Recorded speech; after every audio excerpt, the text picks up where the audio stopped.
Right now, the Jewish authorities are plotting against me to have me killed. My life and the lives of my friends are in jeopardy. People who have traveled with me over the last 3 years may be involved. I am Jesus of Nazareth. This is the longest day of my life. The following takes place between 12 midnight and 1 a.m. on the day of the Jewish Passover in Jerusalem, 31 A.D.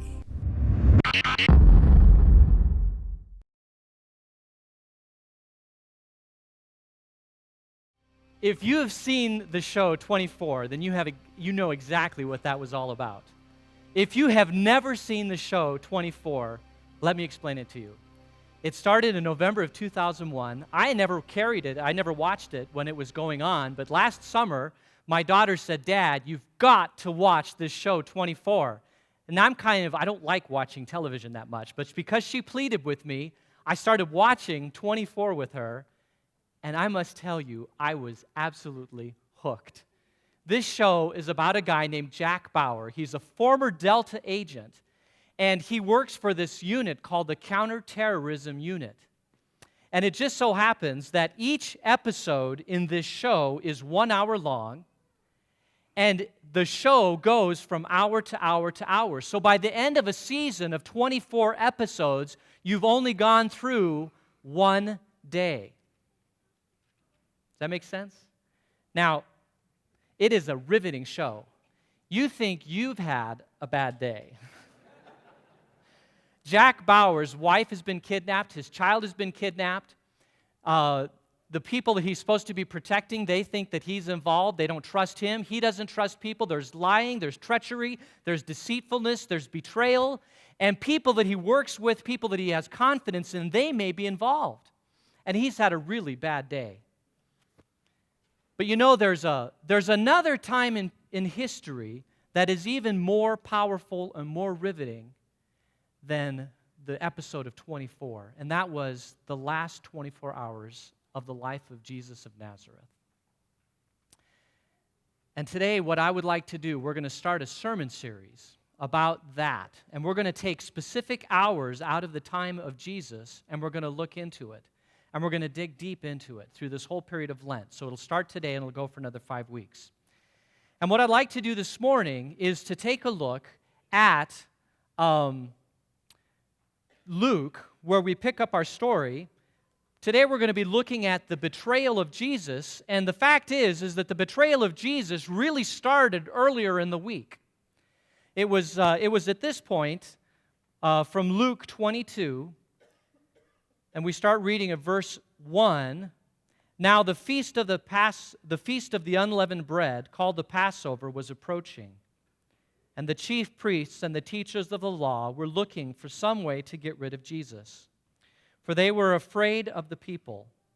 Then Satan entered Judas, called Iscariot, one of the 12, and Judas went to the chief priests and the officers of the temple guard and discussed with them how he might betray Jesus. They were delighted and agreed to give him money.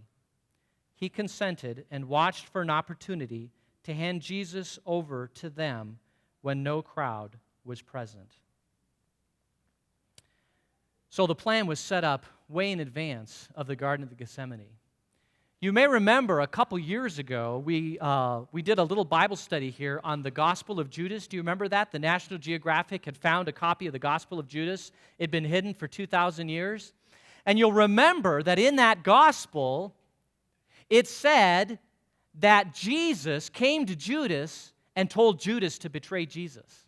It was one of those Gnostic Gospels. But you can see clearly from Luke 22 that it wasn't that way at all, was it? It was the devil that came into Judas, and then Judas betrayed Jesus. And Judas went to the chief priests and the officers of the temple guard and discussed with him how he might betray Jesus. One young boy said, "Judas Asparagus." He was so bad they named a vegetable after him. But Judas is an enigma to us, isn't he? How could a guy follow Jesus for 3 years to see all the miracles and then turn around and betray him? How is this possible? How could he possibly have done that when he saw all the miracles? And he's an enigma to us. You know, in Dante's Inferno, the lowest level of hell is for those who betray. And there's three people in there. Cassius and Brutus, who betrayed Julius Caesar, and Judas. We don't like betrayal. Betrayal is the worst thing possible. In the 1500s, when after Luther had translated the Bible from Latin into German, into Greek and Hebrew into German, across the way in England, there was a guy named Tyndale who started the same thing, but over there it was still considered a heresy to do that, to translate it in English. But he wanted to do it anyway. He wanted to get the Bible into the hands, so Tyndale worked at it, but he was betrayed by a friend, and he was killed. Betrayal.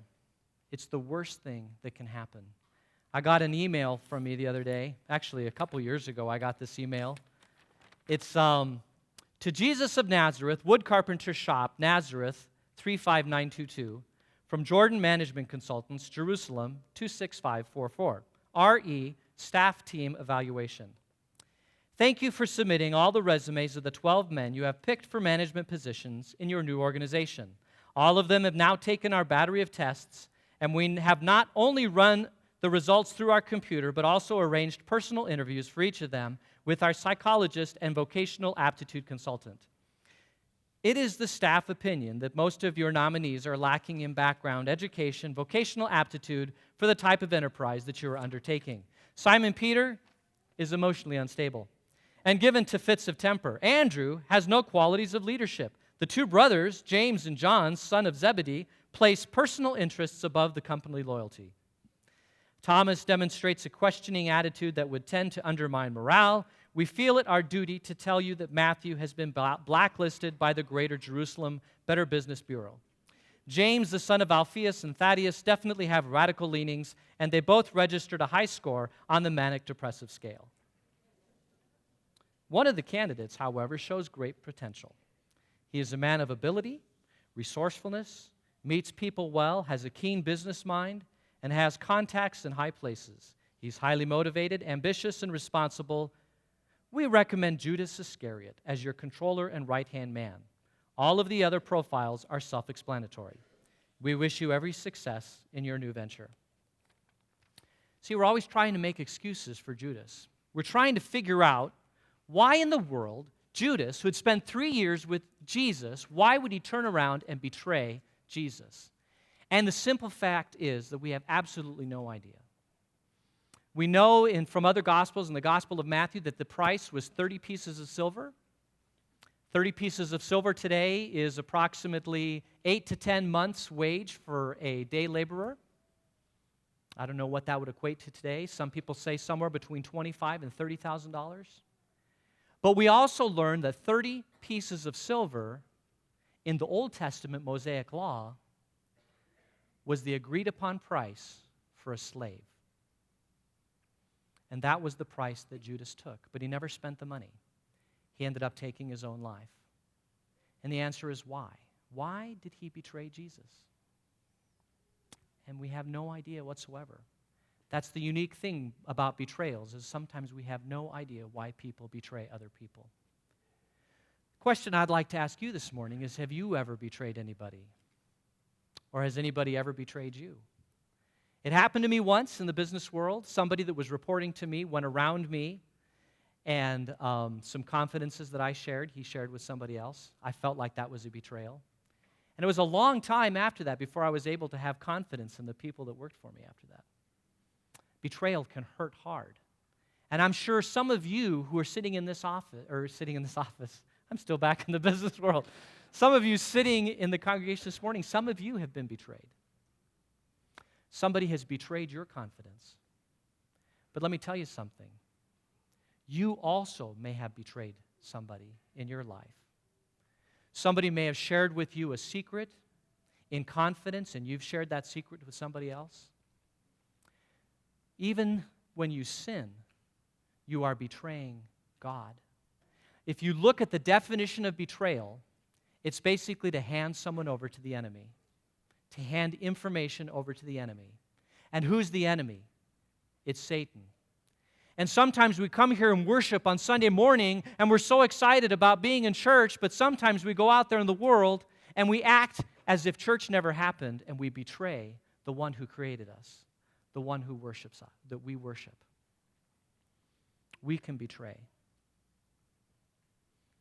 I'd like to continue the story with the actual betrayal. It continues on in chapter 22 of Luke, verse 39. They've finished with the Last Supper, and Jesus goes out. Jesus went out as usual to the Mount of Olives, and his disciples followed him. On reaching the place, he said to them, "Pray that you will not fall into temptation." He withdrew about a stone's throw beyond them, knelt down, and prayed, "Father, if you are willing, take this cup from me, yet not my will, but yours be done." An angel from heaven appeared to him and strengthened him. And being in anguish, he prayed more earnestly, and his sweat was like drops of blood falling to the ground. When he rose from prayer and went back to the disciples, he found them asleep, exhausted from sorrow. "Why are you sleeping?" he asked them. "Get up and pray, so that you will not fall into temptation." Whenever we see pictures of Jesus in the Garden of Gethsemane, it's always him praying next to a rock, and there's this heavenly moonlight coming and shining on his face. And he's at so much peace. But that doesn't necessarily square well with what we're talking about here in our gospel lesson, isn't it? He went to the Mount of Olives, and he told his disciples to pray, "Stay with me. This is my last time with you on earth. Stay with me, pray with me." And of course, they go off and fall asleep. And he goes off, and he's not there in the moonlight praying. It says here that he was in anguish. He prayed earnestly, and sweat was like drops of blood falling to the ground. He didn't want this to happen. He said, "Father, if you can just take this cup from me, please." We sometimes forget that Jesus had a human nature. And the human nature of Jesus did not want to go through with this.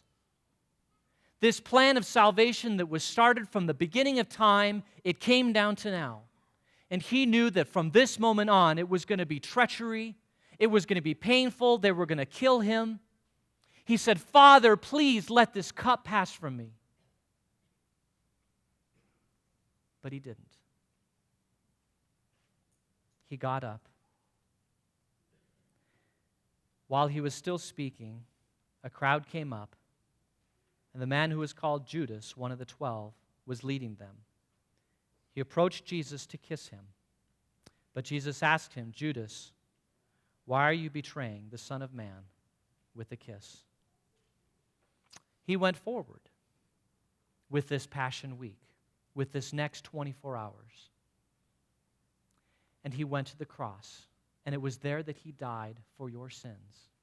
Even all the times that you've been betrayed, and even all the times that you have betrayed yourself, he washed them away on the cross of Calvary.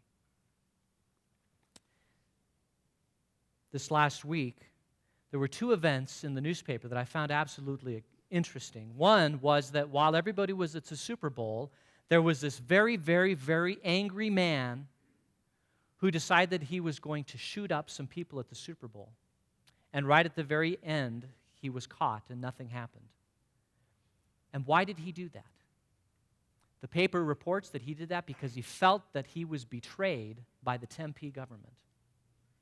And then just a few days ago in Kirkwood, Missouri, right up the street 300 feet from where Jennifer and I and our kids used to worship, at Concordia Kirkwood, another man with a gun came in and started firing, killed 6 people.